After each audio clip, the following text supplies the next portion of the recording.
Hello friends, জয় মোহনবাগান। প্রত্যাশা মতো অভিষেকের কনফার্মেশন মোহনবাগানের অফিসিয়াল পেজ থেকে চলে এলো এবং যে ভিডিওটা করেছে সেটা নিয়ে কিন্তু সমর্থকদের মধ্যে একটা মিশ্র প্রতিক্রিয়া হয়েছে। তোমরা দেখেছো যে অভিষেকের আজকের যে অ্যানাউন্সমেন্টটা হয়েছে সেখানে একটা ভিডিও দিয়ে প্রকাশ করা হয়েছে এবং সেই ভিডিওটা কিন্তু এআই জেনারেটেড ভিডিও। তো এইখানে কিন্তু কিছু সমর্থকের খুব ভালো লেগেছে, আবার কিছু সমর্থকের এইটা কিন্তু ভালো লাগেনি।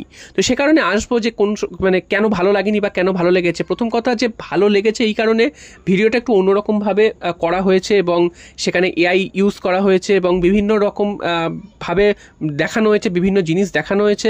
এছাড়াও যে পেছনে যে কথাটা চলছিল, যে কোডটা চলছিল, সেটাও কিন্তু দুর্দান্ত হয়েছে। তো এটা নিয়ে কিন্তু সমর্থকদের একটা ভালো লাগা রয়েছে। আর খারাপ লাগাটা রয়েছে কেন সেটাও তোমাদের বলে দিই। খারাপ লাগাটা রয়েছে এই কারণেই, এখানে লাল হলুদ পতাকা, লাল হলুদ রং দেখানো হয়েছে, যেটা কিন্তু অনেক সমর্থকই পছন্দ করেনি। কারণ মোহনবাগানের অ্যানাউন্সমেন্ট হচ্ছে, কি দরকার আছে এখানে অন্য কোনো দলের রং আনা বা অন্য কোনো দলকে খোঁচা মারার তো কোনো দরকার নেই। আমাদের এটা নিজেদের একটা অ্যানাউন্সমেন্ট হচ্ছে, আমরা সেটা নিজেদের মতন করে অ্যানাউন্সমেন্ট করবো, সেখানে অন্য দলকে এনে প্রাসঙ্গিক করার কোনো দরকার নেই। তো সেটাই কিন্তু কিছু সমর্থকের এটা কিন্তু ভালো লাগেনি। তো এটা নিয়ে একটা মিশ্র প্রতিক্রিয়া হয়েছে ঠিকই, তবে এটা একটা নতুনত্ব করেছে, এটাও ঠিক। তো দেখা যাক আগামী যে অ্যানাউন্সমেন্টগুলো আছে সেগুলো কিভাবে করে। আর এরপর চলে আসি যে অভিষেক সিং তো কলকাতায় এসছেন পরশুদিন, তোমাদের জানিয়ে দিয়েছিলাম।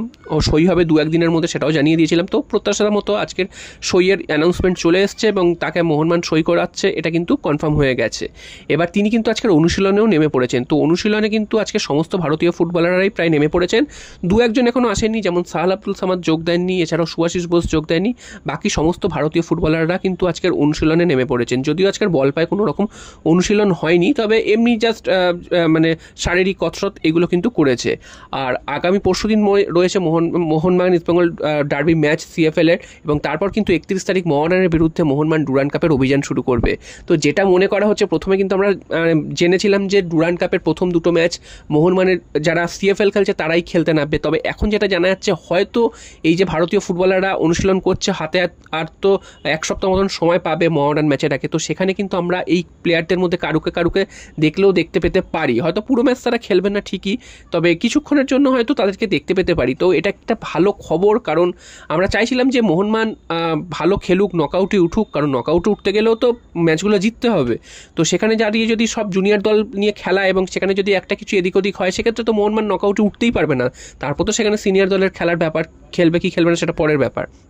তো এই যে প্লেয়ারগুলো খেলার একটা সম্ভাবনা তৈরি হয়েছে এবং যেটা শোনা যাচ্ছে হয়তো সেখানে কিন্তু খেলতে পারে, এটা কিন্তু একটা ভালো খবর। এবং নকআউটে যদি কোনো রকমভাবে ডার্বি হয়, মোহনবাগান ইস্টবেঙ্গল হয়, সেখানে কিন্তু প্লেয়ারগুলো যে প্রথম ম্যাচে নেমেই ডার্বি খেলতে হচ্ছে, যেটা কিন্তু আমরা 2 বছর আগে দেখেছিলাম, প্রথম ম্যাচেই ডার্বি খেলতে হয়েছে এবং সেখানে প্রথম ম্যাচটাই কিন্তু মোহনবাগান হেরে গেছিল ডার্বিতে। তো সেরকম যাতে কিছু না হয়, অন্তত নিজেদের মধ্যে কিছুটা বোঝাপড়া যাতে হয়ে যেতে পারে নকআউটের আগে। নকআউটে যদি ডার্বি নাও হয়, অন্য কোনো দলও পড়ে, তো সেই দলের বিরুদ্ধে তো খেলতে হবে এবং সেখানে তো আর অন্য চান্স পাওয়া যাবে না, হয় জিতবে নয় হারবে। তো সেক্ষেত্রে মোহনবাগানের প্লেয়াররা যদি নিজেদের মধ্যে বোঝাপড়াটা যদি আগে থেকে তৈরি করে নেয়, সেক্ষেত্রে কিন্তু দুর্দান্ত হবে। তো সেটা কিন্তু একটা ভালো দিক যে প্লেয়াররা কিন্তু তড়িঘড়ি এসে গেছে এবং অনুশীলন শুরু করে দিয়েছে, এবং বিদেশিরা আসবে অগস্টের ফার্স্ট উইকে এবং জেমি ম্যাকলারেন চলে আসছেন, হয়তো আর 3-4 দিনের মধ্যেই হয়তো জেমি ম্যাকলারেন ঢুকে যাবেন, তিনিও অনুশীলনে নেমে পড়বেন। তো সব মিলে কিন্তু এটা একটা ভালো দিক। অভিষেককে সই করানো হয়ে গেছে এবং বাকি প্লেয়াররাও চলে আসবেন, সাহাল আব্দুল সামাদ এবং সুভাশিস, তিনিও 3-4 দিনের মধ্যে হয়তো যোগদান করে যাবেন এবং বিদেশিরাও হয়তো চলে আসবে। তো বিদেশিরা প্রথম 2টো ম্যাচে না খেললেও খুব একটা বড় কিছু হবে না, তবে অবশ্যই বিদেশিদের প্র্যাকটিস করাটা জরুরি, দলের সাথে প্র্যাকটিস করা, ম্যাচ ফিট হওয়াটা কিন্তু অবশ্যই জরুরি এবং সেই দিকেই আমরা তাকিয়ে রয়েছি। স্বদেশি প্লেয়াররা মোটামুটি চলেই এসছেন, এবার বিদেশিদের পালা। বিদেশিরা কে কবে আসে সেই দিকে আমাদের নজর থাকবে এবং অবশ্যই আমরা চাইবো যে যত তাড়াতাড়ি এসে বিদেশিরাও দলের সাথে মানিয়ে নিক এবং যত তাড়াতাড়ি ম্যাচ খেলতে নেমে পড়ে ততই ভালো। অবশ্যই এরকম নয় যে এসেই পরের দিন ম্যাচ খেলতে নেমে পড়লো তারপর একটা চোট পেলো, এরকম যাতে না হোক সেটাই আমরা চাই। অন্তত প্র্যাকটিস করে ভালোভাবে ম্যাচ ফিট হয়ে ম্যাচ খেলতে নামুক এবং ভালো পারফরমেন্স আমাদের উপহার দিক, আমরা সেই আশাতেই রয়েছি। এবং মোহনবাগান শুধু নকআউটে ওঠার লড়াই তো করছে না, মোহনবাগান ডুরান্ড কাপ জেতারই লড়াই করছে।